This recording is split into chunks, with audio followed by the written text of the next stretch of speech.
এই গ্রামে একটা পুরনো প্রথা ছিল যে মেয়েরা বড় হয়ে গেলেই তাদের সবসময় ঘন্টার আড়ালে থাকতে হবে। এমনকি দেবী মায়ের মূর্তিকেও ঘন্টা পরিয়ে রাখা হতো।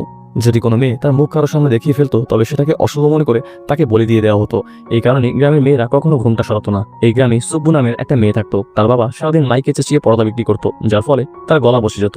এটা দেখে সুব্বু বুদ্ধি বের করে যে সে নিজের ভয়েস রেকর্ড করে রাখবে। তাই সে তার বান্ধবীকে নিয়ে তার মায়ের সমাধির কাছে যায় এবং সেখানে নিজের কণ্ঠস্বর রেকর্ড করে। কিন্তু ফেরার সময় হঠাৎ তীব্র বাতাসে তার ঘুমটা উড়ে যায়। ঠিক সেই মুহূর্তে এক ফটোগ্রাফার তার ছবি তুলে নেয় এবং সেটা ম্যাগাজিনের প্রথম পাতায় ছাপিয়ে দেয়। এদিকে সুব্বু এই ব্যাপারে কিছুই জানতো না, কিন্তু যখন তার বিয়ের সময় আসে তখন হঠাৎই সেই ম্যাগাজিন গ্রামে পৌঁছে যায়। তখন সবাই তার মুখ দেখে অবাক হয়ে যায়। সুব্বু সবাইকে বোঝানোর অনেক চেষ্টা করে যে এতে তার কোনো দোষ নেই, কিন্তু কেউই তার কথা শোনে না। এরপর গ্রামের রীতি রেওয়াজের নিয়মে তাকে সাদা কাপড় পরিয়ে দেবী মায়ের কাছে নিয়ে যাওয়া হয় এবং তার হাত পায়ে পাথর বেঁধে তাকে কুয়োতে ফেলে দেওয়া হয়। এমন সময় পিছন থেকে একজন মহিলা দৌড়ে এসে সবাইকে বলে যে সুব্বুকে কুয়া থেকে উপরে তোলার ব্যবস্থা করো, কারণ দেবী মায়ের মূর্তির সামনে থাকা প্রদীপ আচমকাই নিভে গিয়েছে। আর এটাকে দেবী মায়ের সংকেত মনে করে রাকেশ কুয়োতে ঝাঁপ মেরে সুব্বুকে বাঁচিয়ে নেয়। পরবর্তীবার দেখতে ভিডিওটিতে একটি লাইক দিয়ে চ্যানেলটি সাবস্ক্রাইব করে আমাদের সাথে থাকুন।